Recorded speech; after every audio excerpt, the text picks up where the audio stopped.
Good evening, everyone, and welcome back to another Supercoach Insider podcast. My name is Swizz. It is round two. Well, we're 24 hours out from round two.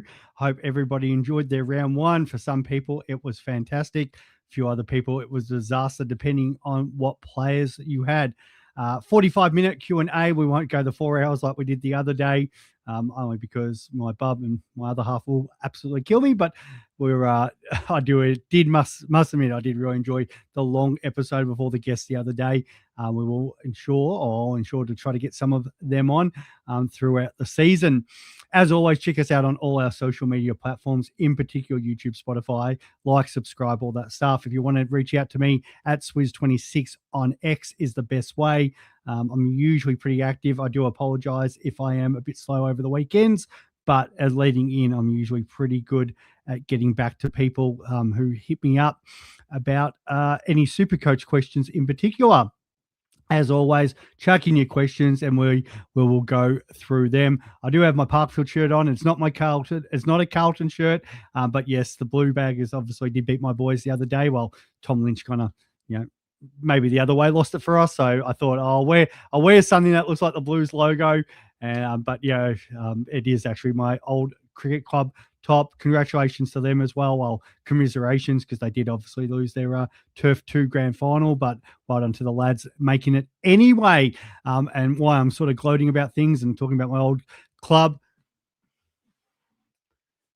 this is what draft is all about. For all the people, we talk about playing draft. So this is we have a really full-on trophy about this with all the past winners and stuff. So I know a few of my mates tune into this. So I thought, let's show it off. Show off the big championship for that. So a bit like I've said it before, our league's based very much on the league. So it's, a lot of fun, and it's good to actually finally have the trophy sitting behind me in my podcast studio. For me this week, so we'll get into obviously Supercoach. There was good and bad. So 2288. So 28,000 overall, which is a bit disappointing, but it is obviously really close for the rankings first week. The good was I loopholed Butters into Anderson. Not great taking out ZZ because he actually performed really well. So that was naturally disappointing, but having that loophole option just because I was all in on Butters, but I did say in a perfect world, I'd love to go Butters into Anderson, which I did. Was still debating Nando versus Track. That's sort of didn't work out to me perfect because Nando went well, but obviously Track went better. I'll move myself up here. So 2288. And the other thing that killed me was rookie roulette. So Philippou, Robertson, Lombard, and Marshall. So I was debating between those. I went with the status quo. I thought Philippou, he's got the right role. Marshall, I nearly went there. I thought he could go quite well against North, but I just Lombard up against West Coast. I thought they're going to kick a lot of goals. Lombard's going to get on the end of them. Didn't work out exactly that way, and Robertson obviously went massive. So those who had those sort of players on, I think Chris literally was the only difference between me and him was having he went Marshall and Robbo on field, and he ended up beating me by 100 points. So could have been very easily up around that 2,400 mark, but that's the way it goes. So I did make a couple of late changes. I did tweet out because I did say round one is very fluid when you're doing your team. There was one I actually didn't get the opportunity to tweet out. So there was a very last minute change in my side, which saw Dacos come into my side. So I do apologize for not tweeting that out. But there are a couple of other changes. So I was literally at work, and Hayden Young came in at the last moment for Clark. And then I had the money to get Dacos in as he's sitting. Where is he there? Oh, he's on the bench for now. So, so that's how my team went. Sinclair, Rosie, happy with that. Windsor at least had the role, but didn't score as well as we were hoping. So there'll be a bit of a food for thought with that. I think it's a similar position as people with Blackerson and thinking what are they going to do there. Lindsay with the 61, I'm happy with that for a rookie. Sarong, Jacques is going to be absolutely flying. His break even is looking very healthy. Most people own him anyway. So that's a minus 96. He's going to make some serious cash. Let's just double check his ownership percentage, because before we even hit questions tonight, that's the first thing we've got to do. 58% of teams. So if you're one of those 41.9% that don't have him, that is your first thing you have to do this week. You need to get Lockie Jacques I keep saying Jacques, but Jacques So yeah, even looking at projected score, like they've got him projected 46 and he's going up 63K and he's absolutely smashed that the first 2 weeks. So we could be looking at one of our better rookies for the year. Even though he's leading in his buy, you need to get him in this week. So that is just a no-brainer for any defender rookie that isn't working out for you. So yeah, that's the first thing you need to fix. Kitty Coleman was a bit disappointing. Still has a break even of 22, but he's I've got a little bit of food for thought with him this week because Sarong and Selwood are playing before him. I'm tempted to lock one of them in as a bench emergency. And potentially even maybe it's Sarong because he is playing on the Thursday night. If Sarong scores well, then I can just put Kitty Coleman on field and take Sarong's score. If he doesn't, instead of having to then, no, I definitely don't want to take Jake's off. Let's definitely change that. Or Jacques, so I keep mucking up his name. But if Sarong doesn't go well, instead of going Selwood, I am considering potentially the trade there, but I'll have to weigh up the other options of that because we do have obviously a couple other issues. In a perfect world, I would prefer not to have to trade first week, but there is, like most people, dealing with a couple things. Butter's very disappointing. I've got the C on him, but actually it was Anderson who was my captain. Noah, great. Richards, very disappointing. For those who went Bont, well played. I think 27 or 28% in the end. The thing with Bont and Richards and all those dogs midfield, but in particular Richards and Bont, because they're on the same rotation, so when one goes off, the other one goes off. Very easily this week, Richards could be the one that goes massive, and Bont goes down. So that will move from bit to bit, from game to game. So I'm not too that concerned. Maybe will be if Richards has a more sub game this week and Bont goes really well. But will they let me put up? Here we go. Richards still break even of 1-7, so it's not like an emergency thing. You don't really trade out premiums anyway, and he's still going to be one of the best midfielders. So yeah, that's fine. Like, yeah, and well played for those who had Bont and had him captain. Some massive scores this week. Hayden Young, I'll talk more about this in the show. Parrish, yeah, that's fine.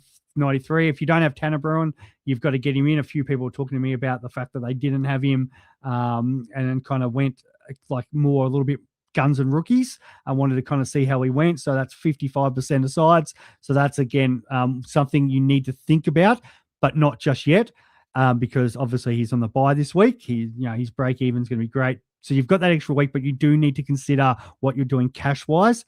You don't want to obviously price yourself out next week where you're not going to be able to get him in or don't have a plan to get him in.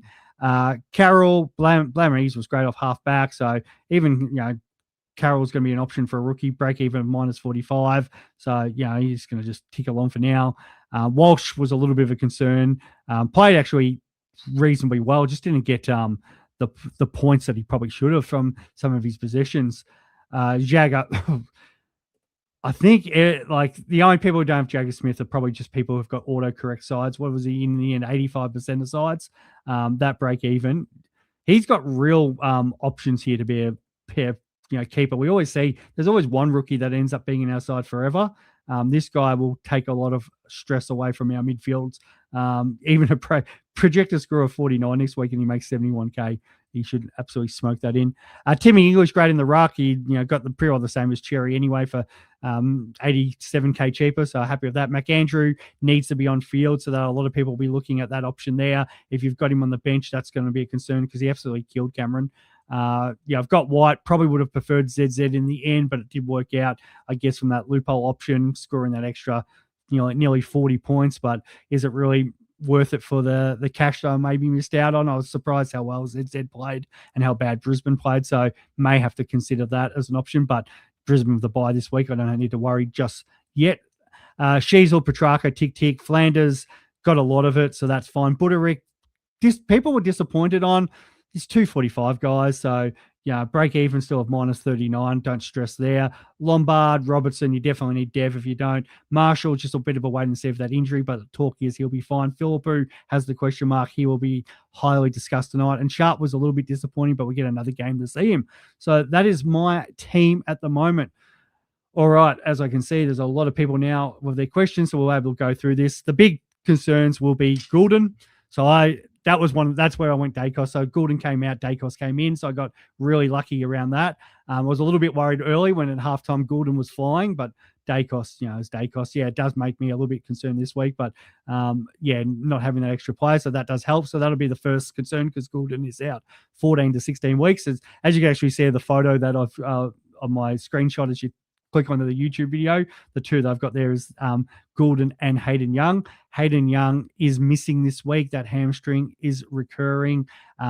They're saying it could just be 1 week, but it could also be more. So he now becomes a concern. Really disappointed because the first 3 quarters he was fine. At 3/4 time, he was on 90. So that was, as I said, a last-minute trade-in. Young comes in. He's 90 at 3/4 time. I'm like, beauty, 3 hour up and about. He's probably on for 110 minimum here.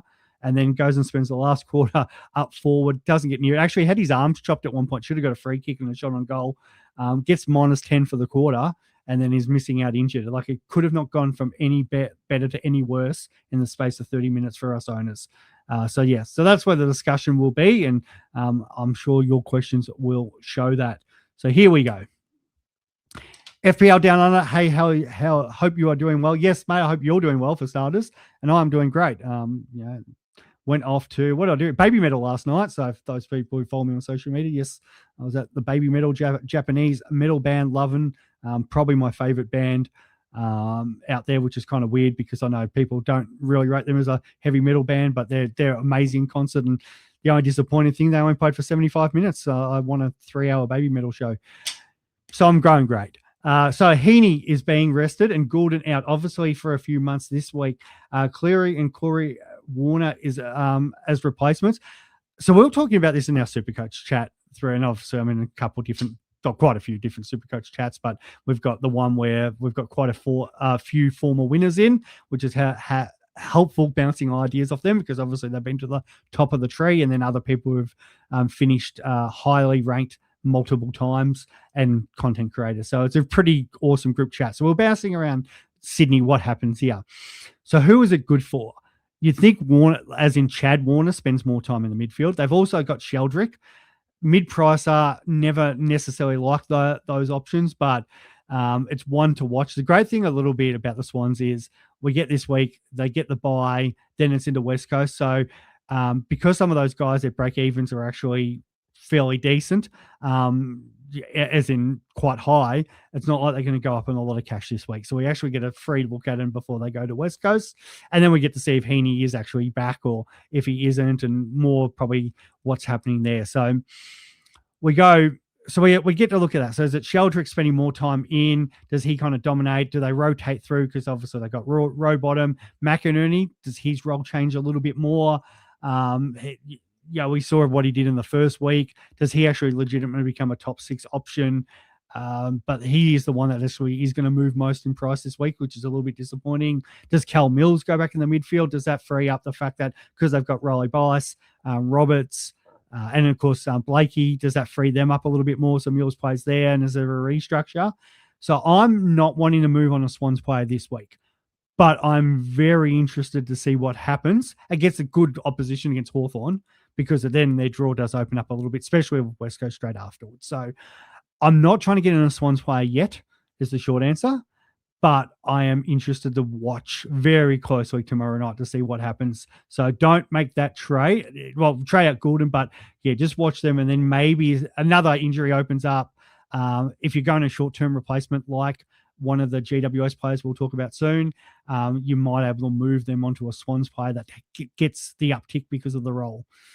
Hey, King, appreciate that. I don't really like Cheese, who's got the best name in YouTube, and that, no offense to anybody else, but that is still a great name. I always mix it up. Is it Tatum's Tantrum or Tatum's and Trum? Yeah, I always butcher names. I apologize. Thoughts on Hayden Young out Swizz? Yeah, so he is injured. He's missing this week. It's disappointing. Yes, okay, gets the Tigers the next week if he plays. They might go the option that Freo should beat Richmond. It's over there. So do they need to risk him, or do they just play more forward? Yeah, major concerns here. Well done to those who love. And my mate messaged me last minute. He actually moved Goulden last second to Sarong. And at 3/4 time when Young was on 90 and Sarong was on 70, I'm like, well, he might get a soft ton here for you, mate. And then he comes down and scores, 79, 80 in the last quarter, just ridiculous. And he's fine now and it looks like a champion. So that does obviously help at Sarong. So if you've got the cash, you've got to definitely consider that. There are many options. So I'll go through a few because I think there's some of the extra questions are here. And I'm probably, again, Nick's gone, Young can F the right off. I don't believe in 1 week hamstrings. Yeah, there's no such thing. And that's what I'm saying. Richmond next game, it's not, he's not playing the following week. Because why? They've got to think long term here, Freo, and they'll have bigger fish to fry. Yeah, Adelaide potentially, but maybe it's still the short turnaround. They're going to want him when the whips are cracking. So where's the rest of his draw here? Collingwood. So that's the thing. They've got the couple games in Adelaide Oval. So maybe they bring him back for one of those games. Or if they don't, well, do they really need him for the derby? Probably not. So now you start getting to this Carlton Bulldogs. So it's definitely not this week. It's definitely not Richmond. It's either he plays against Adelaide and he's right to go there, and does he get managed minutes and starts playing, or is it the other way and he doesn't start playing around to Carlton or the Bulldogs? So, to me, it's unfortunate. It's got to be a trade. I think it was still worth starting both in the end for those who did it, because one's going to pop, and he's still like 80 wasn't a terrible score. It was looking good. It was worth the risk. Unfortunately, it hasn't. So yeah, I'll go through the best options in a moment. Hey Cheese, bloody Young. Hey mate, yes. I love the fact you guys communicate with each other. It's great. And that's the thing that we're talking about. Parrish, could be an issue even again next week. Like for now, it looks good. Hopefully, with their draw opens up, but some of these injury-prone players can always get injured. So why? It can happen to anyone. The issue with Essendon was there's time on ground. Time on ground was one of actually. I do have it here because I was talking about it in multiple group chats this week about the way they'll use. So Zach Merritt, and it was some criticism, I think, on the agenda set as they were talking about it, the fact that he got a lot of ball, but actually only got 4 clearances late, only like 1 or 2 tackles was a bit of a problem. But their actual time on ground for their midfielders was awful. So Merritt's played 80%, which is a little bit less than what he'd probably normally go, but it's at least up in the mark. But they've got Sharp, who's only played 58%. So first game, he's got the starters treatment, bit of a worry, but he did play 3 CBAs. Roberts got moved into the midfield. He was there, if you take out their ruck, he was their 3rd highest midfield CBAs and off that halfback. But because they had so many in there, he only played 61% time on ground, which is like ridiculously low. Parrish managing him 69%. So it's great because Parrish played bugger all time and still scored, what he scored was at 93. Durham 72%. Caldwell 72%. Like midfielders, generally, if we kind of compare, a good way is like look at the Dogs, because they've got obviously Bont, Richards, Libba, and Kennedy playing through that gut. So they've got the big 4, and a good comparison is to see what they sort of did time on ground percentage. So Western Bulldogs, they had Bont 83%, so slightly a little bit more than what Merritt did. But then you've got Richards and Kennedy up there at that 78 and 77%, and then Libba's just a little bit back. But like you compare it again to those Bombers. So Caldwell, Roberts, Parrish, Durham are all 6% and more than those the 4 Dogs. So the issue is they've got one too many of the same midfielders in there. Actually, it's probably 2 now, because if you think sort of Parrish, Caldwell, and Durham, so with Merritt, that's 4. But now they're playing Roberts in there, which made no sense at all because he's been playing half back. And then you've got sort of Sharp. So, I think Parrish surely gets an uptick, but how the Bombers sort of plan themselves around. It might be a bit of a worry because maybe he's still going to continue to get managed minutes. So it'd be an interesting watch to go with those Bombers. Chris, why is Malira the GOAT? Chris has been on our group chat talking about Malira so much, which is kind of, okay, it's worth at least mentioning. The role, great, no problems at all. Let's go around 1 points. He's gone 142. He's on kick-outs. The only issues obviously are always going to be a little bit the body. The fact he's not going up this week means you can have another look at him. It is like a hard fixture. Bulldogs into Geelong. So yeah, I don't think I'd be moving on that this week. But I've got no problems if you like taking risks. Yeah, sure, no problems. If he comes out and does it really well again, then I think we've got a completely different conversation. But yeah, the same issues as like we're talking about Young. Like he was more consistent with his body last year, but the scores weren't there. So yeah, that's why he's sort of cheap around that 78. But what was it, 79 last year that he averaged? But like the year before, like he gets through 3 games, goes out. Year before that, it's couple did not plays, 77 average. It's not, I'd say, Chris, it's not selling me here. Yes, the role looks better, but he has had decent games in the past. Start of the year, all those do not plays, ends up averaging 58. So yes, the role definitely could be better, but it's not selling me with a lot of confidence. Jaden Short, don't go there, guys. Apparently, did anyone? 1,000 people actually went there. You'd be more confident like Lockie Ash, but this is the thing. The GWS is 3 clear guys now. They've got Whitfield, they've got Ash, and they've got Fonte. We'll talk about Fonte in a little bit more depth in the moment. You got Dan Houston. He's one that we need to consider. They do still have Howe and Moore to come back, but I've been banging on about Collingwood's forward issues all preseason. They're going to struggle to kick goals. No Bobby Hill, no Myercheck anymore. They're relying a lot on young Buller, McStay, and then an aging Jamie Elliott, who's a very good player, has a career year last year, but adds a lot to tell him to ask him to back it up to that same level. So if you kick more than 12 goals, you're going to beat Collingwood. So they're going to have to look at either Moore or Hal forward. So I don't think that has the effect. And they want to get the ball in Houston's hand. We know Houston's a gun. Like he sometimes takes a little bit of time to get settled in. At least he's not playing this week. But yeah, if you're going to want him, you've got to go get him next week. And that's going to be the discussion for next week too. So 431, something to maybe consider if you're looking at a defender. Outside of that, if there's sort of anyone else that you kind of want to go, unless you're going up top premium. So like Jack Sinclair type. Tom Stewart, again, it's a bye week this week, so you're not kind of doing that. Sicily's looked fine, but yeah, there's not a whole lot that I'd be like, oh, yep, this guy or that guy that's really kind of selling me from a mid-pricer who isn't already on a bye. Outside of this man, Joe Fonte. Now, this is going to be a debate for people because it is a break-even of -33. In a perfect world, you'd want it higher. The highest score came the first week, not the second week, so that 119 starts to drop off. They've got him projected there 73, which would then give him a 61K price rise. Now, we know teams against St Kilda, their defenders do rack it up. So there is the ability there that he could come out and score, say, a 90, which is not unrealistic when you kind of compare what he's sort of done. First game at home, 119. Bulldogs a little bit harder, but this is at home. So and the way the Saints play, is 90 that big of a stretch? Probably not. And then you sort of start to look at what does that do for him, which then takes him up to 54K and makes, so I got to zoom on that, 74 for the 2 weeks. Is 74,000 for 2 weeks worth the trade, because it's going to cost 2 trades then. You could potentially then hold him off his buy and make some more money. And yeah, you could be looking good.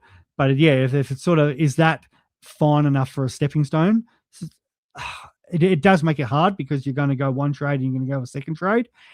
The flip side to that, if he was to repeat what he did first week, and as we said, we know St Kilda can give up points, and we start getting to sort of that 105 range, and even Collingwood can give points up to defenders. So if it's 105 and maybe an 80, we start sort of having a look. He starts getting to that 100K mark, which makes it a little bit more viable. But yeah, it is a hard one to sit there and go, I'm willing to invest trades into this guy. But outside of that, there's not a lot. I know a few people want to get off Blakiston, and especially because of kind of maybe the little bit of the draw coming up. But he is playing Port this week, so Visitini might be a better matchup. So is it worth holding? And it's a sort of the same argument of Kitty Coleman in my backline. Like Coleman of Fonte, I could do the quick price rise, helps me get up to maybe a Houston, or get up to another premium in a couple of weeks. So that, yeah, it's got to be something that has to be looked at. But at the same time, there's no reason why, say, a Kitty Coleman for the owners there, and there's quite a lot of owners, break even of 22. He does have a good draw after his bye, St Kilda, Collingwood, North. If he sort of returns to that good defensive form and he starts pumping out sort of 80s and 90s, you're going to probably make cash quicker than what you're going to do with a Fonte. So, yes, it's going to be a slow burn to start off with.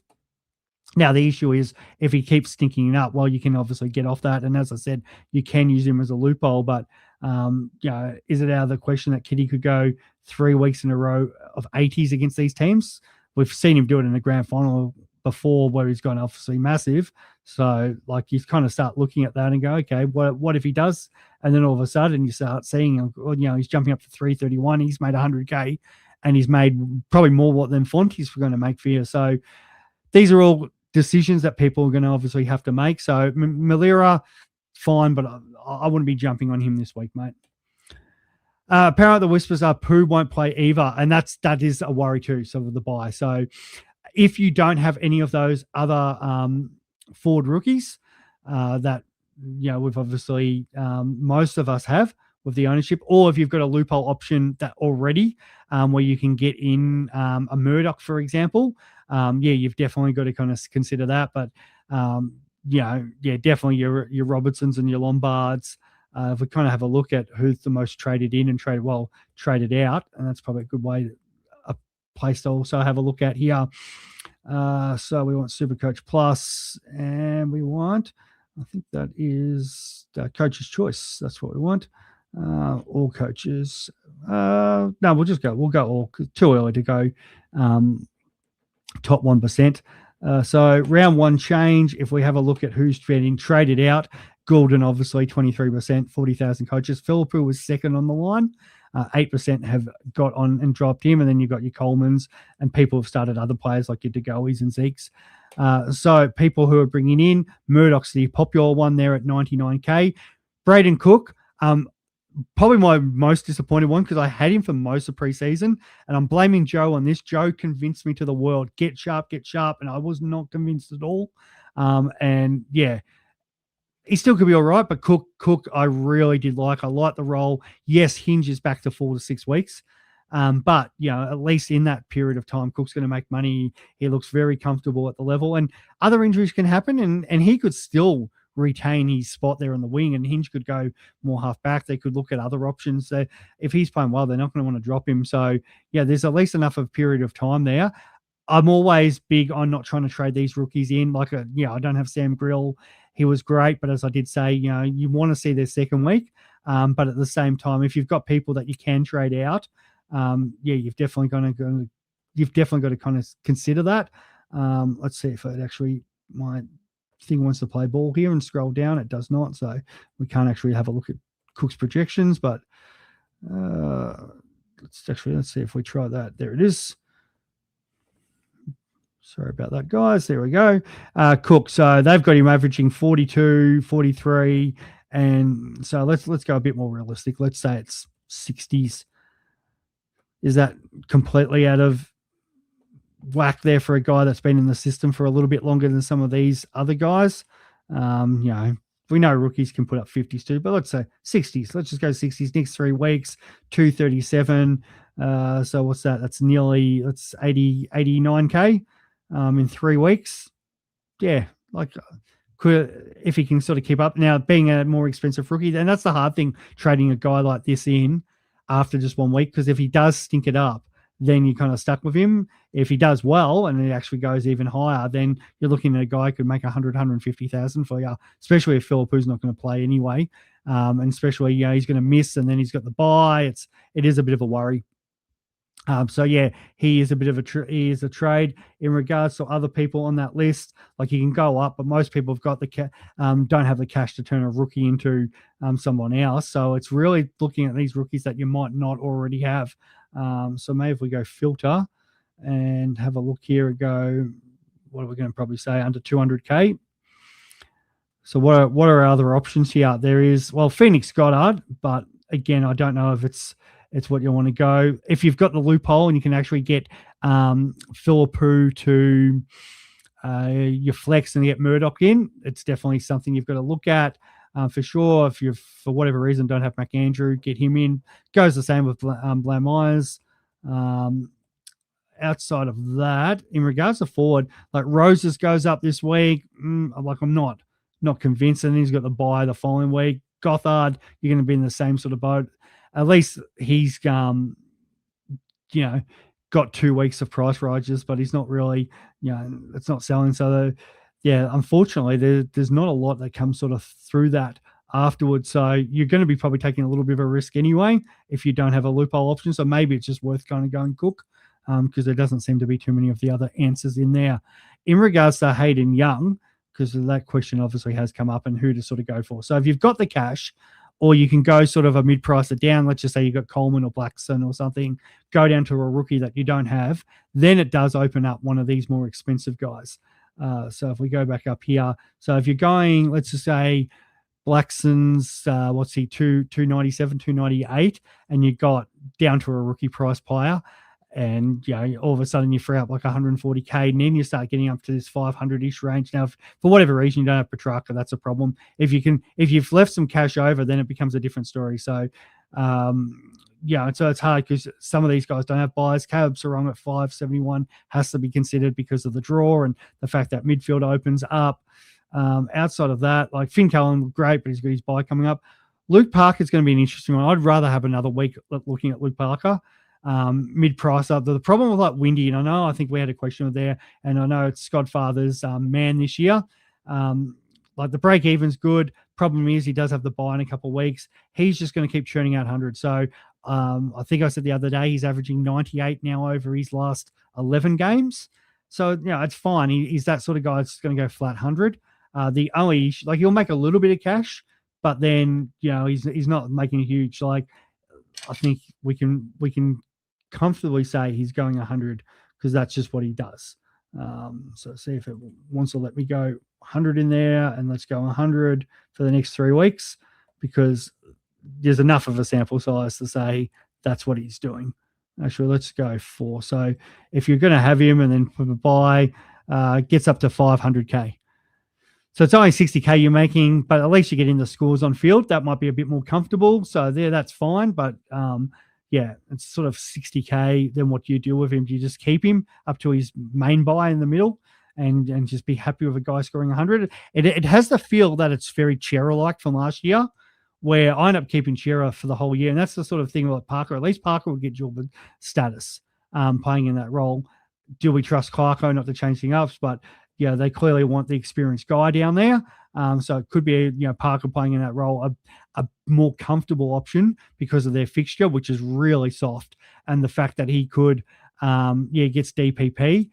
Now, Windy should get DPP as well. So that needs to be considered too. So, but at the same time, Windy's more likely, I feel like, to move. He could move more than what Parker, but and obviously Parker's got the, doesn't have the buy versus Windy. So you've got to take all those sort of factors into account. It is a tough one there because you're not making a huge amount of money from it. And like I said, it's like those who end up like myself holding Chera all year last year because you end up putting out spot fires everywhere else instead of the ones you want. So in a perfect world, can you get Young up to someone higher?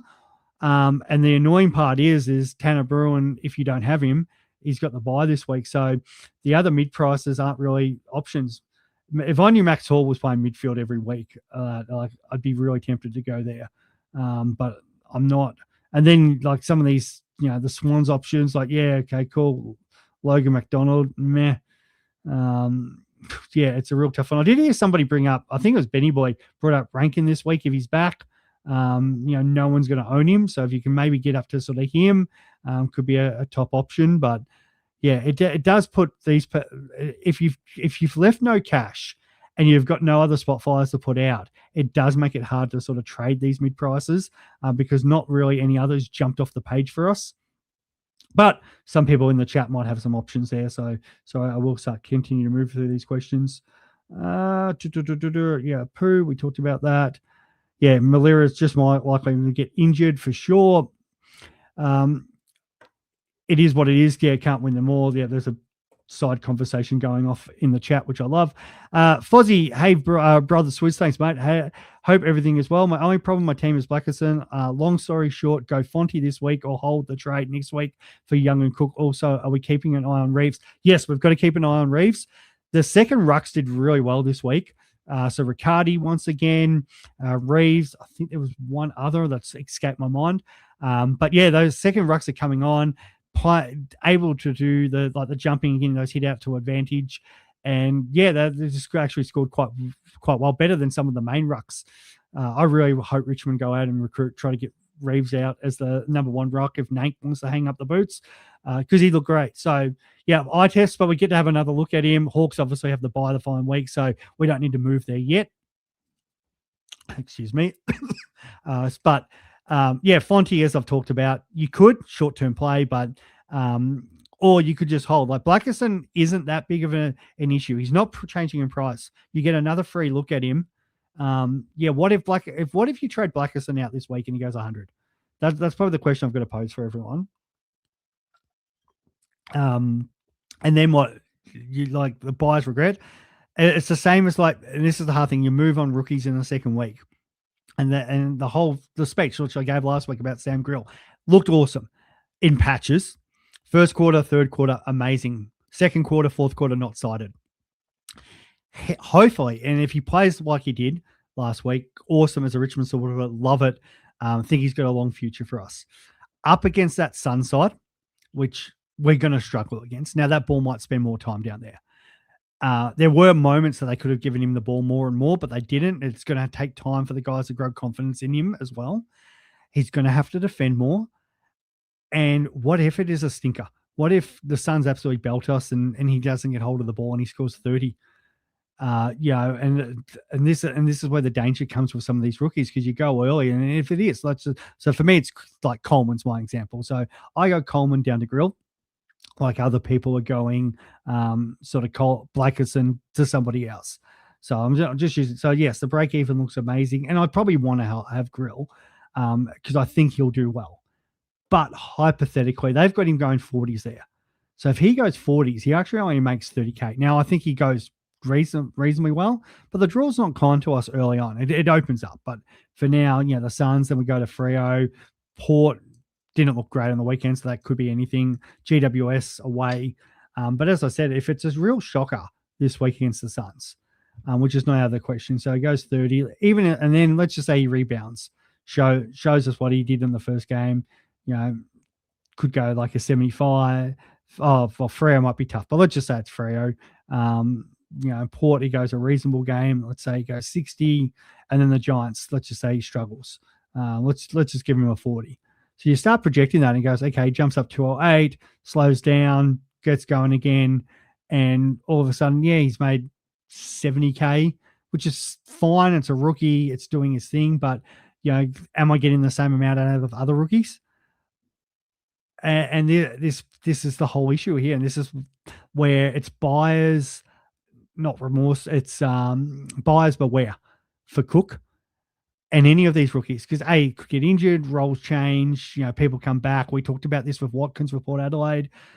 Shocking first game. He didn't play bad, but shocking first game from them. They'll want Wines back. They'll make changes. Does he get an uptick in role? Does something change for him? Do they go the experienced guys? A lot of the times we see this with coaches. They'll go back to the experienced guys and players they know. So somebody like Young's different, Philippou potentially different because the injuries and they're not playing. And especially because we're best 18 and people are missing people. Not as danger this week, but next week is more of the issue with that. So somebody like Blackerson, I think you could definitely hold, see how he goes against Visitini, and then if he only sort of gets 60. So Windsor's the same sort of boat. So Windsor goes 70, and it's a great comparison of Blackerson here.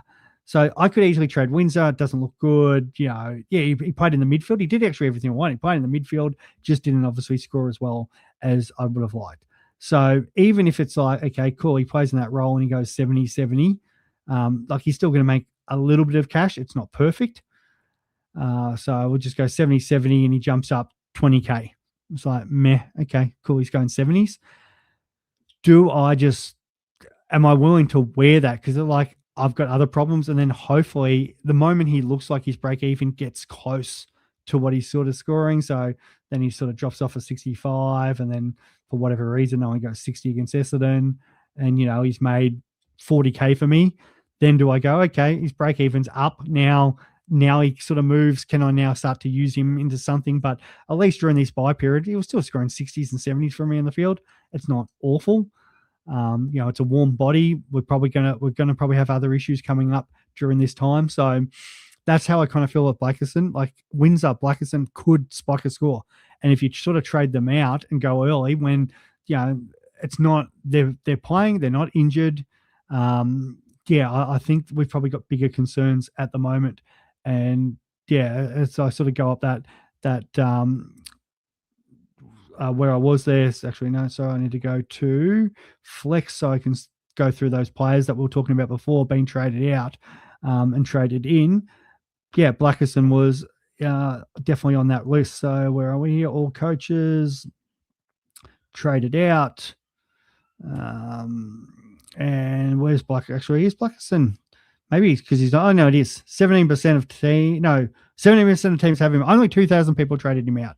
So, there's not a lot of people jumping off him at the moment either. So doesn't need to be that big of a concern. One on here, which I do need to address, and let's see if he's is on here. 600 people at the moment have traded out. Sorry, 800 people. 816 have traded out Dacos. If I could reach through screens and slap people, I think I'd have the right to do that. Don't. The other people, as I said, people jumping on. Murdoch, be worried. Bont's an interesting one because obviously he scored really well last week. Break even is still at 127. Plays the Crows. Now, yes, he could go well. I've talked about this in preseason, the fact that he did smash the Crows last time. That was at Marvel. Adelaide Oval, a little bit different, but he does average pretty well at Adelaide Oval. It's, I think I said it was either his second or third best ground. So he definitely could score in the 120s. He could definitely go high again. We did see first game, but he went 113 away. Gabba, even if it's 120, he's not going up in value. If it is a massive score, like even if we go, okay, what's the ceiling here? So Bont goes 160 again and goes back-to-back 160s, which hard to do, to go out and dominate a game so much. So he goes up 14K. It's compared to what other players are going to go up. It's not massive reach. Like, it's the difference between trying to reach for 705 and 720 isn't that big of a deal.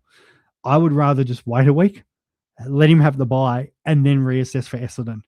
The draw after Essendon doesn't get that easy. At least the Sydney game's a bit easier now because they'll, at least have Goulden missing, but they'll still have sort of players. But Hawthorn, Geelong, not the easiest games in the world, even though he does perform reasonably well. But I think it's just wait and see in regards to Bont, but a lot of people are trying to blow up their team to get Bont in at the moment.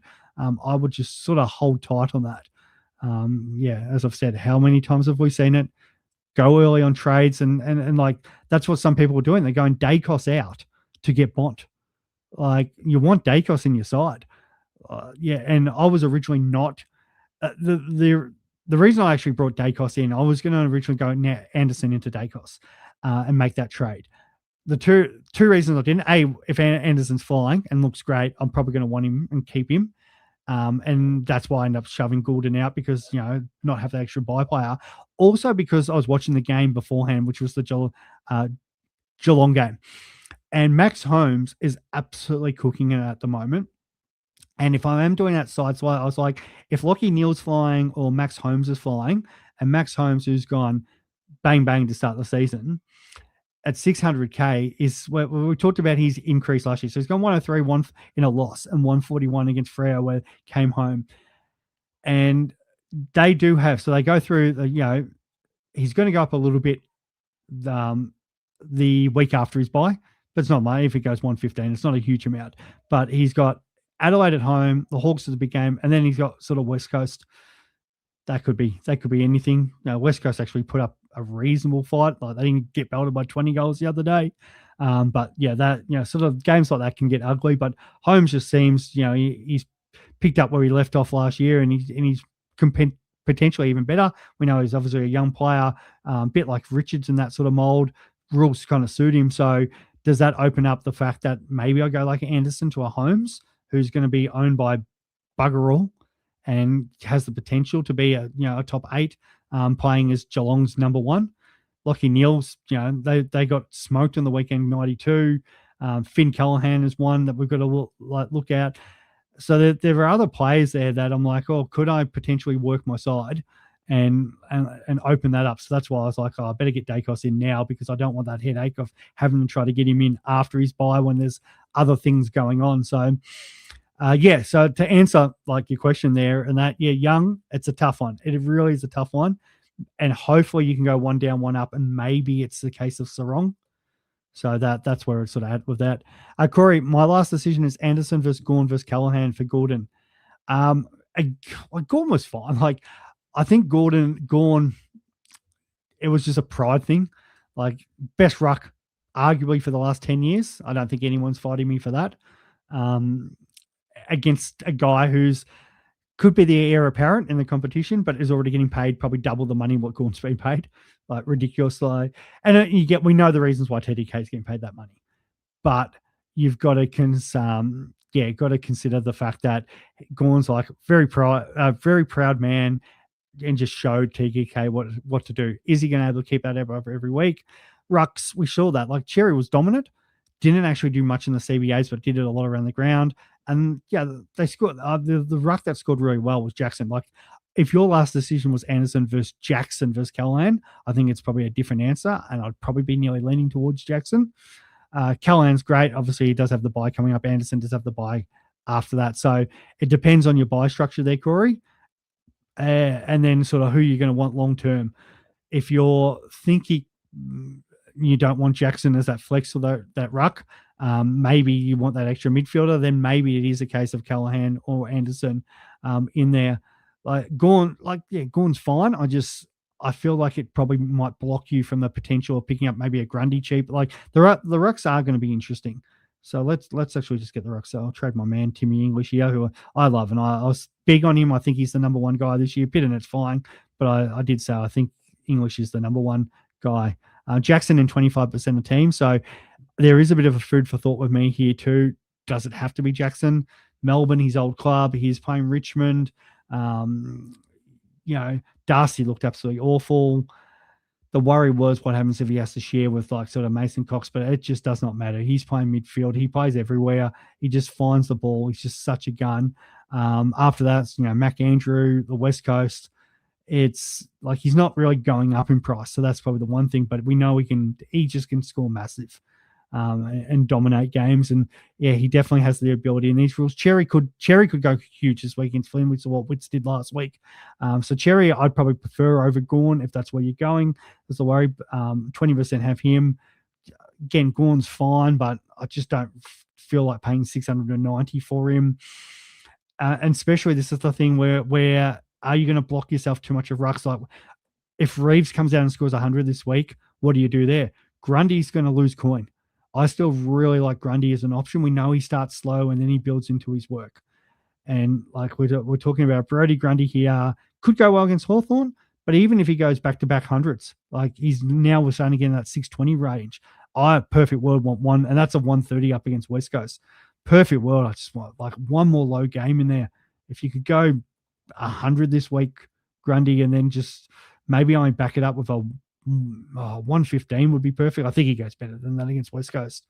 But if you can get down to sort of 600K, I'd be happy with a Grundy get closer to 600K for sure, because I think he will be fine. Goulden not being there, there's going to be more points for him to have. Those who jumped on TDK probably got a little bit of regret there. But again, do you trade him out? Do you just sort of hold fire? It's only a break even of 112. He does have Briggs, so I think you sort of hold there. But it sort of gets hard because we know we've got the 3 ruck spots in the R1, R2, and then your flex, and one of them's got to be a Mac Andrew. So you've probably got 1 premium ruck. Do you really want to fill it with a second premium ruck if it's not Jackson? If it blocks you to get, say, somebody like a Reeves. So that's where the worry is going to come here in regards to sort of going with a Gawn. So I would prefer the midfield. Love the VC on Bont last week. Well done, cause. Huge. And I must admit, I was a bit worried about his CBAs. And still, Richards, I think, was the number one CBA guy. Just, yeah, the ball went through Bont. Bont's goals were, obviously huge. And the fact that the one thing I did say, and Ben was arguing with this, saying, do you trust Bevo? It wasn't to do with Bevo. What was Kingsley doing? Like, I was like, Bevo, Bont's the best player in the comp. Because we know the sort of damage he can do, and that's no disrespect to some of those other players, whatever. But we know Bont's the best player. You can't just let him run around and do whatever he wants. And Ben was saying, "Oh yeah, but they can tag Richardson." I go, "Yes, they do sometimes, but that means then you're leaving Bont free." So literally, it was Finn Callahan up against Bont. They pretty well shook hands and didn't go near each other. And yet Callahan played really well, kicked a couple of goals, and played a very good game. But if you're going head to head, if I've got Bont and you've got any other player in the comp, yeah, I'm going to back Bont to play better than you. It's as simple as that. So, yeah, that is a worry. The VC and C is going to be an interesting one this week. At least most people should have a loophole option, especially with those midfielders. So that shouldn't be a worry for starters. So I will discuss that quickly while we're on that topic. Hawthorn, Sydney, nothing obvious there. Even if you've got Grundy, I wouldn't. Adelaide Bulldogs becomes a bit more interesting. If you've got Bont, it's hard to always ignore him. So, can see you chucking the VC on Bont. Do they have someone that can go with him? Does Dawson sacrifice his game as captain a little bit just to contell him, or do they want to go head-to-head again? It's going to be a risky play if they do. So, the obvious one, and if you are going to the game, let me know. On Saturday, it's a 1:15 game. My boys are playing the Suns. If you have a Suns player, which most people should have track, VC track or Anderson, and it's one I'll probably debate about. Maybe we put a bit of tension in a track and Anderson just runs around and does whatever he wants. He's got a pretty good record against us, but then so does track. So I think you've just got to have, that's the VC. You've got to have a VC on one of these Suns players. It's the obvious option. GWS versus St Kilda, Nas, but probably gets tagged. So I personally wouldn't be going there. If you've got Callahan as your backup, maybe, but not a lot of people own him. Jackson up against Gawn, that's going to be the problem, even though obviously they'll have the two rucks. Sarong in that midfield, if you've got him as your backup, if one of the Suns doesn't work out. But then the big one comes on Sunday. So Port Adelaide, Butters, Port on the rebound against Essendon. Essendon supporters were messaging me today thinking this could get ugly. I think it could get real ugly. Teams on the rebound, they've been embarrassed. They've admitted, Boygoin came out today and said they didn't go, they weren't prepared at how good North were going to be. Like, how do you not prepare yourself properly? They thought it was going to be a walk in the park. So yeah, that's Butters. I would expect to rebound well. And then, you've got West Coast North, so he's always going to have Sheasel. I think there's enough confidence now that we can sort of back Sheasel in to go pretty good against these sort of teams. The fact that he's playing midfield and he's just a young gun. But for me, it's still, that's why I've got it set up already. Anderson into Butters. I think that's pretty straightforward there. I know a few people might be turned off after Butters' game last week, but this is the hard thing. Does Bont go back-to-back 160s? Does Butters go back-to-back, was that 89s? 90, what did he actually score in the end? 94s. Like, very rarely does a player go massive, and does a player go bad. So I think that's a pretty easy one there. Funny Taste is going to go on. I know he's got the no early buy. And that's got to be a decision. Like, I think he's already got Cherry. Maybe is the Sarong the better option? Thought Blakerson and Young to Murdoch in either Jackson or Merritt. And that's where you can start making the more the discussion. And this is where, when I was saying before about Windsor going down and with these rookies, if you can get it up, because there's no obvious mid-pricer, if you can get up to it and you've got cash to go up to a big premium, I like Jackson. Merritt, Chris and I debated this before. Like, Chris is huge on Merritt. I'm worried about the different roles. Like, he looked great. But barely any tackles on that. There's some pretty damning footage before the game where he all the guys were hugging and warming up and he was sort of standing by himself. They ran out and he ran out behind everyone, probably 3-4 meters behind everyone. That could just be looking too much into it. But is Merritt just playing a bit for himself? Could that be a good thing if Merritt's just playing for himself? Trying to rack up the ball on the pill, maybe not doing the team thing so much, but just racking up the pill. So could be one. Maybe you are onto something here, Chris. Tyler, thoughts on bringing on LDU and Winghager for Goulden and Young? Don't know if I want both. Like, I'm a big fan of LDU. I thought he played well. Definitely he's going to score well in that midfield as long as he's fit and firing. But I think you're trading out a premium and a risk for a guy that's not necessarily a premium, but he's going to be a decent start to it. And a guy that's, again, not going to be a premium. Even if he gets defender status, he gets 100, he'll be fine. But he's not going to be top echelon compared to Sinclair, Nass, Whitfield. Well, maybe not Whitfield. We know he can get together. Sort of these sort of guys who can go 105, 110, 115. Rosie. So I think there's a defender. So you can do that. I shouldn't talk you out of it, Tyler. But for me, I like LDU, but I don't know if I want to go two of them. I kind of want to go one and then another sort of guy. That's my issue with it. It's probably a week off. Why wouldn't I hold? Can I reassess? And that's the thing. Yeah, and that's my sort of argument where you're going, yes, I could go Coleman out. If it fells where I kind of like it looks good. Again, Windsor, I could do it. Windsor and Young, and that's probably where I've got to think about, because Young's now becomes an issue. So I could definitely hold them. Yeah, maybe it's still one down, one up, and that's the decision I've got to kind of have to make. But Chris is in the chat, which I do appreciate. Thanks for jumping on, Chris. Has played every game 2 of the 3 seasons, had a full preseason. There is worse selections. There is.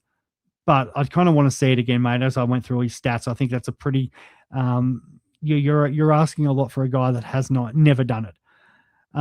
Yeah.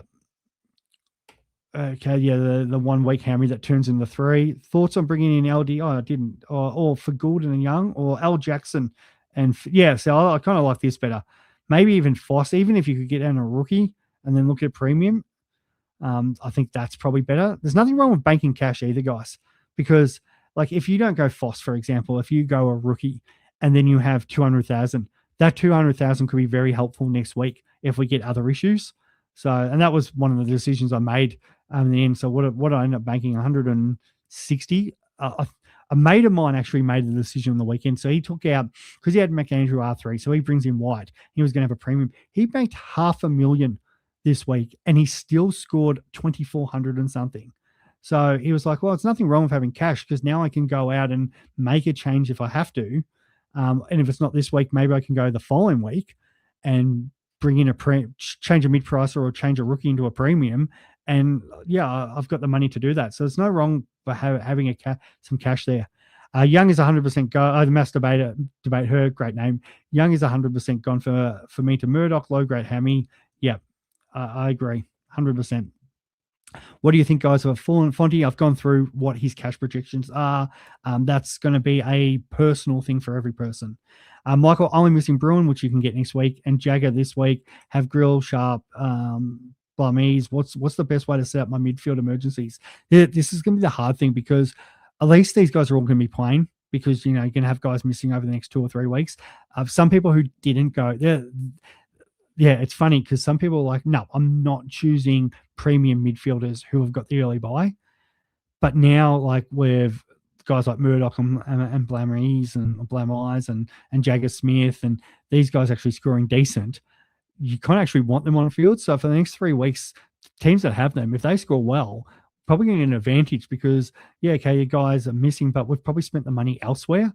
Or we're going to have the premium guys that we want, where they're going to be stuck with, maybe it's a Brayshaw, and maybe Brayshaw are only going 100, and then we're sitting there with Dacos going 115, 120.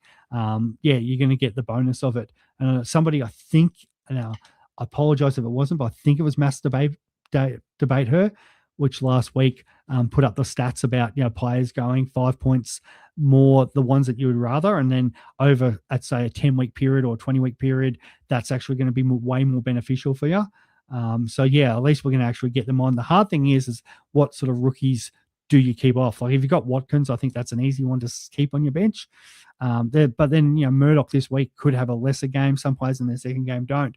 It's probably easier to have the cheaper guys obviously on there than the more expensive, but Sharp could be fine as a slow burn. I don't know if I like his scoring, but a guy sitting on your bench getting 60s and there as a bench cover just in case, probably not a bad idea. yeah, could you use two emergencies in the bench? Yeah, you could, absolutely could. The only problem is if you've got two emergencies in the same line, if one goes crap, and if you're only using one, that's where it gets problem. But if you've got two spots, you could definitely loophole and do stuff like that this week. I always prefer just having one on each line. I feel if Wardlaw and Hardiman play, I feel it's Constantine and Luke McDonald that gets dropped. I feel McKercher will be mid-forward again. Yeah, McKercher becomes a problem, but you've got one more week to look at it. McKercher was probably going to be everyone's biggest problem that they had until, we end up getting Young and all these. But you get one more week to look. It is West Coast. But I think he's a problem. This is what I'm talking about, maybe banking cash, because you might want to get McKercher up. Maybe it's a Zorko, maybe it's someone like that. So, yeah, definitely food for thought. Mills definitely could go back in the CBAs. Chris, if you want to go through a good team, you can go through mine, bro. Actually, I do need to get that up. I do apologize. Where are we here? Leagues. I mean, obviously, quite a few different leagues here, but let's scroll down to Supercoach Insider. So, 89 out of our group. Let's have a look. It is O Behave by Wayne. 24-31 this week. So let's go through your team, mate. So I will go through best person, overall rank of 715. Whitfield was obviously disappointing for him. Blacketson, again, but can definitely be a hold. Bont vice captain was one of the reasons why he's obviously scored very well. And then having Jackson in the rucks, the two rucks, is a help with Mac Andrews. So, it looks pretty solid there, mate. And you've obviously had the loophole with Draper and managed to take Dev's score. So well done on that sort of setup. And fantastic. So it'll be interesting to see how you go. And then in second place this week was 24-26 was poor old Dozzy, which was Hayden. And I think that is one of our actual experts. Doz, it is. Dozzy's side. So let's have a look at an expert side, Chris. Talking about experts and stuff like that. So Oliver had a poor week from him, but again, Bont, and he actually had him direct captain. Interesting. Again, having Jackson, I think he's a WA man, so no surprise there. So those who did have Jackson, did have Bont, were the ones that got the uptick. This is the problem, because if they obviously go well again, you're further behind these guys. If they have a bad week and you trade to follow them, you're not actually catching up. So you're hoping this week, if you're fading them, that it's their bad week and you can actually go into you guys us having a great, obviously our players having a good week. Like, let's just say Bont scores 100, Richard scores 160. We'll be on the win this week. Hamstrings are 21-day injuries, yes, and it could be even more if they don't want to risk him for the travel. As the chat's been here, I did say this will be 45 minutes. I've got an hour, so we'll have to wrap this up soon. Here we go. Chris and a few people having a chat. Thanks. How many rookies are too many this year? I don't think there's too many, because people do go guns and rookies. Like, we've got so many of them. Like, you look at it, you've got Lindsay, Jakes, Sarong, Selwood, Grill in the back line. So that's 5. Potentially you might have Gipkus as well if he goes well this week. So that's 6. You could have Carroll, Blam Eyes, Jagger, Watkins, Murdoch, Sharp in there. So that's another 5. Mac Andrews 6, ZZ and Mac Andrews 2. So what are we up to? About 10 or 11. Lombard, Robertson are fine. Marshall, and then Cook. So you could definitely go guns and rookies and have 15, 16 of it. There's no problem, especially if they're going to make cash. There seems to be enough there to actually do quite well. So I don't think it's there's too much. Like, I think it's probably shown we all get very mid-price happy, and of the mid-prices last week, they kind of stunk. But then in saying that, as I said, things can change. Week 2 is where it's at. Wonder if teams will sort out the time on gone. 5-man on bench, and every team is doing different. We talked about this the other day in the 4.5-hour 3-day live show that we did. About how teams are going to do the time on ground stuff. Very, very interesting. Saw the video of the downhill skier, Parrish not running defensively and being exposed. No wonder. Yep. And it's going to be interesting how they sort of do it. But they've got guys who run one way, and it's going to be a problem for us. And they've got so many inside mids and how they sort of balance it. Phil Malera is with Hinge coming back. Role may change. Yes, 100% course. That could definitely change it. Do I wait another week to see if Brad Scott plays Roberts properly? Yes, I think you've got to wait one more week on that. Don't bite the bullet as a correction trade. You've got bigger issues, and then just see what happens there. for sure. Don't even get me started on Brett Scott. Yeah. Happy I didn't have Young. Well done. Byron. Yes, Byron. Love that. Spud. I went Xavier Lindsay, yes, and I was big on it, and that was the last minute change. One of the other last minute changes I did, bulk kickings. But again, you get one more look at him. But if you want to jump down to Murdoch, but again, mid-pricer, you can easily have one more look at him. It's not going to cost you a thing. It'll be nothing worse than Lindsay pumping out 100 this week, and you've traded him out, and you'll be absolutely hating it. I'd rather, Worrell. And Chris, it's funny he's so much on Malera because he's love Worrell. Really do like that move. I'd like have one more look at Worrell, and then potentially that is a guy that could be premium at what is he 470, 480. I do that. Dons are a rebel. Yes, they are. I'm not going to bag the Dons too much. I get in trouble for that. We know how I feel about Essen. Trade out Cog or not? Thinking to trade him out. See, he becomes a different story because he does have the buy in a couple of weeks, and his price change is. So what is Cogs is break? Because it's all about their break even. If they're going to make money, if they're not, if players going to lose money, then that becomes a problem. So you've got to obviously move them out. If you don't, where are you? GWS Cornelio. So he's 60 last week. Does become a problem. His break even is 0.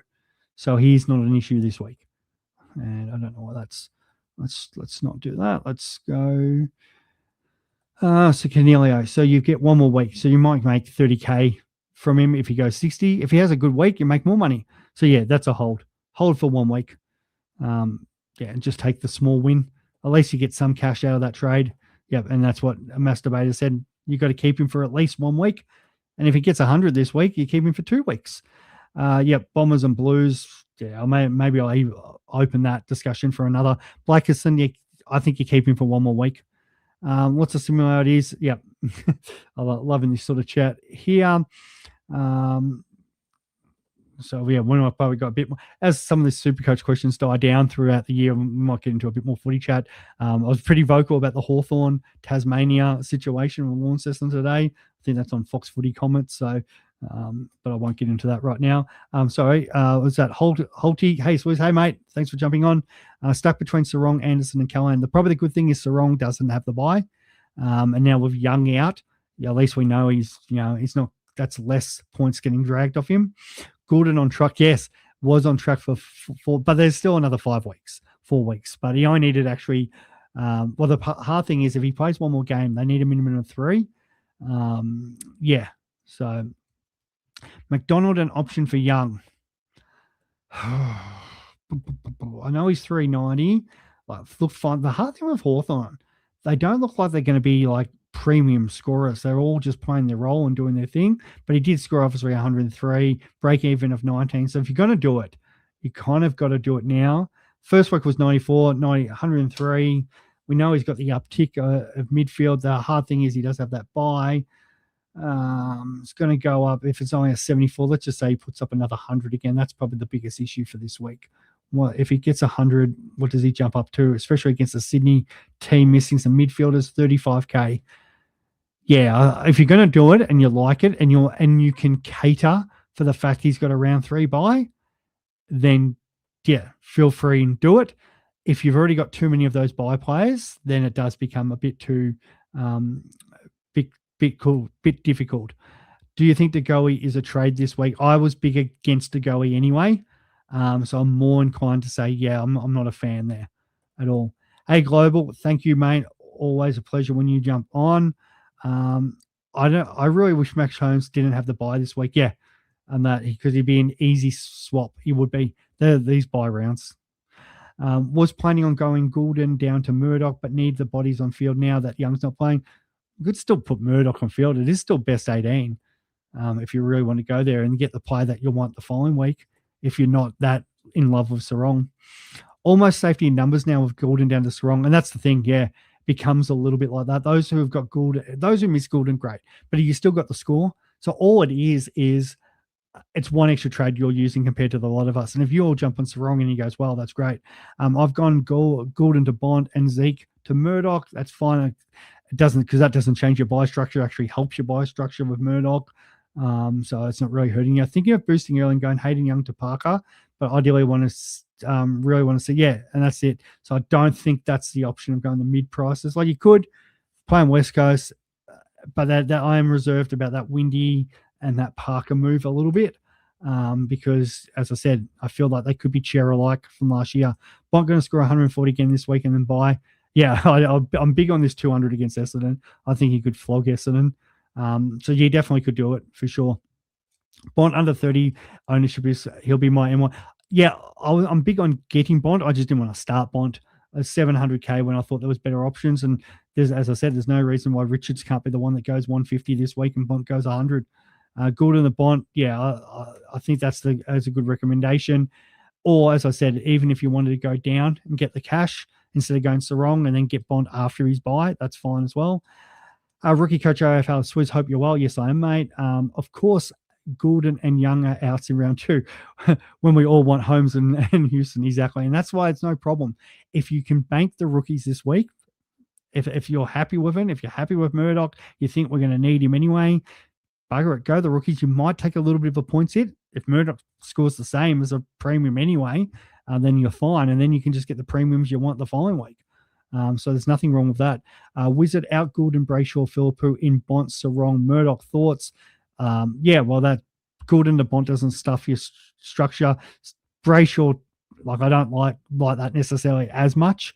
The Sarong or Murdoch may, like, I'm probably more Goulden, Bont, Philippou, Murdoch. But if you need the cash to get it done, well, that's maybe a different story. Yes, we all see the 40 shiny trades. We see the 5 boosts.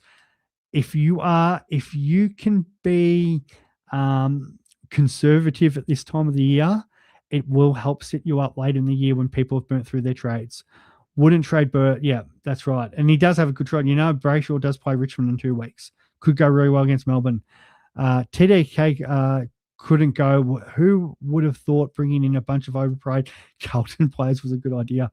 Maybe I should just have footy chat for one of these podcasts because, geez, you guys love it. There's some great things happening here from a footy, not a Supercoach point of view. And it could really have a lot of fun in regards to footy chat at the moment. Maybe I'll do take over Dwayne's midday madness with this. Thoughts on Blackerson, Sharp, Goulden to Bont, Fonte and Murdoch, or Clary, Blackerson, Goulden to Bont, Jackson, Murdoch. Hang on, which is that? Bont, Jackson, Murdoch, or I'm probably more confident with the second one. Clary, hang on, Blackerson. Yeah, I don't think you trade out Sharp yet. Young fella, give him another opportunity. Like, I'd even try to hold on, as I said, Blackerson, but if you're more inclined, even if you could go Goulden into Jackson this week and let the others have another look. Again, nothing wrong with holding. Thinking of going Goulden to Jackson, yeah, and Young down to Murdoch. And then you can get, so this is more the trades. Nick Scott, well done. Because you're freeing up the cash to look at potentially a Houston type, or if the Holmes or somebody that you're going to want come round 3. And you might not even get that big of a hit with best 18. And then you're getting like a Jackson type who, could be a premium ruck anyway. I think that's where we've got to start thinking here, guys. Got Chando. I have too many outs this by round 5 in total, which is poor planning on my behalf. It happens. I've gone Blackerson to Murdoch, and Darcy Cameron to Jackson, but I could move McAndrew to R2 and get Bont instead. If you can get Bont instead, it's probably the move there. Like I've talked about the rucks. I like Jackson, no problems, good. But again, if you've already got multiple rucks, and if you've got to get McAndrew on field. I think that's just a must. Still remember the day Bont versus Dacos went head to head with each other, and Bont went massive. Yep. ABC Legacy thoughts on Jordan Clark according to AFL app. So Jordan Clark, and I was lucky I got off him at the last minute. One of my mates actually got off him at the last minute, went Whitfield, and that didn't work out so well to him. So first quarter, played halfback, pushed up towards the wing, did really well. Second quarter, same thing. I think halftime might have been on 50. Third quarter, played forward, played half forward the whole third quarter. So did it was either a Driscoll, Chapman, or one of their backmen. I forget which one. Might have been a Chapman who went and played forward. And I actually don't know who went back. I went through it and couldn't actually see it. It was like their other defenders just played 100% game time kind of thing. And then last quarter, Clark actually went back pocket. So he's gone half back, half forward, back pocket. Did not see that happening. And it absolutely killed his scoring. So a little bit of a worry. Definitely can hold this week. But it just a little bit of concern that he was the one where half time Freo going well, and then all of a sudden he became a half forward. I'm like, lucky I didn't sign up for that. Well, what was going on there? JL, maybe it wasn't the round O that cost you. Maybe you're moving your best player from half back up to the half forward line. I'm considering VC bunks into Sheedle. Yeah, that's fine. If you don't trust Butters, that's fine. Absolutely, that's fine, Corey. What do you think of Young to Murdoch and then Gordon to Bunk? Yep, no problems. It doesn't hurt your buy structure. I personally would maybe wait, but I can understand why people want to jump on Bont now. So no problems. And that, if I was probably in that situation, it's probably what I probably end up doing that myself, I think. Do you think people should trade? Yes. Are you going to trade? Yes. I don't want to make trades, but I've got, it's no choice. It's got to the point now. It's just no choice. He's missing at least one. It's not a missing one. It's not like one of these players, he's missing one. He'll be definitely back. Even if he comes back the week after, even if there was a chance, it's going to be managed minutes forward playing against Richmond. Why would they do it? It's 2 weeks, and then it becomes 3 weeks, and it's 4. And everyone's asking me this: am I trading Young? Am I trading Young? Yes. Young. It's just a question of who. And I'm more leaning towards going down to Murdoch or going to Grill. I could, because being a Richmond supporter, I probably should go my boy, but I'm more inclined to go Murdoch. Mature age, comes in the WA, a lot of love for him, and then that frees up. Because I don't have any of it. And I did talk about potentially Coleman, but I kind of don't like Coleman could still make more money, as I said, than Fonte, so it's not emergent. But if I just go, let's just do it here. So Young comes down to Murdoch. Let's go round 1 points because Murdoch should be pretty high up in here. As I scroll down, there is Murdoch 110. Complete trade, 456K left. That is very tempting to sit there and just go, yep, that's my only trade. I'll play Murdoch on field this week. No problems at all. And then I'm banking 456,000. And that's what my team would look like. Coleman loopholing again, as I've talked about. The only annoying thing is I've got the one non-playing play in the midfield, but that's not the end of the world there. But I've got 1, 2, 3, 4, 5 plus loopholing. So that's 6. Technically 6.5, but 6 there. I've got the 1, 2, 3, 4, 5, 6, 7. So 13, 14, 15, and then forward line 16, 17, 18, 19, 20, 21, and then Sharp becomes 22. And then I've still got Marshall. If Philippou doesn't play, then I can even loophole there as well. So I can actually hold Philippou if I want to. Maybe Philippou gets traded as well, just because there might be some rookies that I want next week. I might not get them all in, but at the same time, I'd probably be more inclined to maybe hold him and find out more information if it's only missing 1 week. But yeah, that is what I'm leaning towards at the moment because, the money in the bank means I can do nearly anything I want next week. So if one of these rookies, hypothetically, let's just say somebody gets injured, Sharp stinks it up. That's a great option. That's a great point. Let's just say Sharp does stink it up next week. And then I get, maybe it's Selwood goes out for Grill. So that's going to cost me whatever amount of money. Selwood goes up, let's just say 50K, 10K to get to Grill. And then I'm left here with Sharp. All of a sudden I trade Sharp, I've got 600,000. So I can go, okay, I do want Max Holmes, or maybe I just hold 1 more week and maybe there's somebody else that, maybe there's somebody else got to move, or maybe I don't have anything and I can go, oh, well, I can just hold pretty 1 more week, maybe take a little bit of a point hit, but able just to go, a Sharp to a Bont in 1 trade the following week. Like that would be amazing. So that's kind of where I'm sort of leaning to. Maybe I still want to go get Houston. Let's just say Windsor doesn't do what I want, gives me that option. But yeah, it just gives me so many alternatives to do by doing that trade. So yes, that's the sort of thing I'm looking at. 10 minutes before the Essendon game, I had Sharp on field. Yeah, I did not have Sharp. Joe, if you're watching, I love you, brother. And I do appreciate, thank you for the present you bought my daughter Sienna as well. A lot of love, but you convinced me to get Sharp, mate. That's my fault. It's completely my fault. Worrell, Flex, and Carroll on bench, but thought no to Sharp. Field went bench and went Young. Yeah, that's just still fine, mate. It's fine. Everyone's got problems in their team unless you're right up the top. Hey, so hope you're well. I am. Thank you. I need something like Dwayne. It's like, I'm good. Yeah, no, I'm great, boys and girls. What have I missed? Young out this week. Yep. I know he's injured. Yeah, no, you're not holding that. Trade Blackerson. Good and yes. Blackerson, I think in that case you hold your boost there. Kev, hey Kev, thanks mate. As always, mate, I am doing winter cricket again this year. Happy always with your support when you come down. I think I've got the right Kev there. Comes down and supports. Any cricketers in Melbourne, hit me up, especially if you live in the east or the southeast. Yeah, here, ignore the username. Oh, yep, Alex, thanks, mate. As always, getting on. Anders, appreciate it, mate. And what does Brayshaw have to score? Yes, for you to keep him. Good question. I like it. Is that Liam? It is Liam. Yes, good, mate. I like that question. Yeah, Butters, let's just kick you out of my side for a moment. And let's scroll down to find. Actually, we want buy highest price. But that is a good one. Let's see if play ball Brayshaw. And that's hard because he's such a pod Brayshaw. It's in 4%.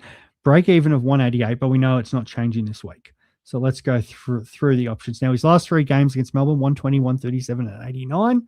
What have they got projected? They've got him projected 100, which I think is fair because I did say, was he averaging 104, which was what, over his last 14. So he added that 47 in.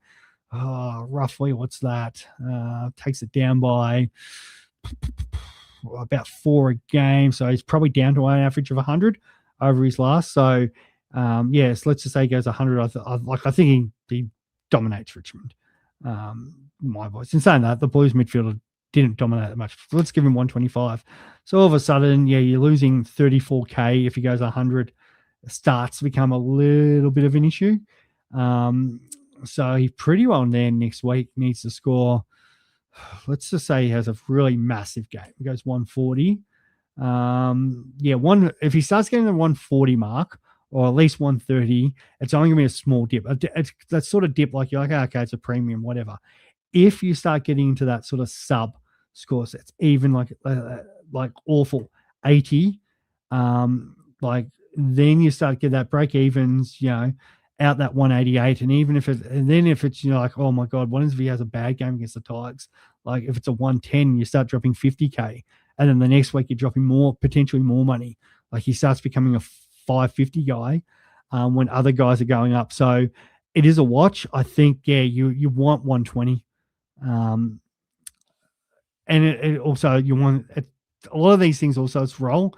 You want him playing bulk CBAs without Young there, getting his hands on the ball, not getting tagged. So all that sort of stuff does come into it as well. All right. What did I say? 45-minute show. And here we go. We're in an hour and a half in. And let's just see if my other half has completely cracked it with me. Yep. Chop. Okay. Last couple questions. It wasn't that long ago. O'Brien had 63 hitouts in English. Yeah. Times have changed. Absolutely. Have they changed? Absolutely. How crazy that was. Yeah. Just on that. Did anybody see this? 520 not out. Guy makes 402. Now, to be fair, that guy's been playing, plays in first division, makes bugger all runs, comes down to 8th division and absolutely dominates. So he needs a grade in the middle, but I did feel for the bowlers on that. But yeah, there was some crazy cricket scores on the weekend in the grand final. There's one grand final, team won by 300 and something runs. Like, yeah, it's amazing how some teams, you feel like they're just in the wrong division, but that's another podcast nearly in itself. If Fonte goes huge against St Kilda, which is possible, those who jump on him, yeah, huge tick. There's risk. Mid prices, risk and reward. What do you think of trades? Goulden down to Bont, and then Young down to Murdoch. Yep, I've been big on this. Well done, Jay Wilson. Thoughts on Pooh to Marshall or Cook? Marshall, like you can look on that. Cook, you can wait a week. No problems with waiting. But if you want the warm body, I'd probably go Cook just because Marshall had that little injury issue and wait and see, even though I think Marshall's probably potentially the better scorer, and then just wait and see for one more week. Hope we play. Oh, let me know who you're playing for too, Kev. But outside of that, but yeah, I think that any other questions, whatever, hit me up as always on X, guys. Swizz at 26. I know some people don't obviously have Twitter, so but if you do, it is the easiest way to get hold of us. Otherwise, usually like maybe on Facebook, sometimes I post, especially Serious Super Coaches. That's the one I'm representing this year in the Supercoach Hub Cup. So sometimes I'm on there. If you're posting questions on that Facebook page, that's also another way, because I do have a bit of a scroll through that when I get a chance for questions. But outside of that, I think that's covered. So we've talked about vice captains and captains for people who are really like a Gold Coast player. If you don't have Nando, you're going to have Track. So have one at him. If you've obviously got Bont, you can go Bont into sort of Track. Otherwise, it's Petrarca or Anderson into your Sunday guys. And I know people get a bit worried about the Sunday guys. Butters, Rosie, Sheasel. So that's that. Again, if you've got Young, probably best to go down, free up the cash instead of going to mid-pricer. The only mid-pricer potentially is Fonte. There is risk, guys. Remember, there is risk and reward on that. If Fonte shits the bed, it's going to be hard. If he goes well, you're flying. But that's the balance with there. Always best to get another premium in if you can, especially if you've got Goulden. So yeah, that's pretty well the summary of today's show. I hope you guys have enjoyed. Good luck for round 2. And I'll be back next week and we'll talk some more Supercoach. Thanks, guys. See you later.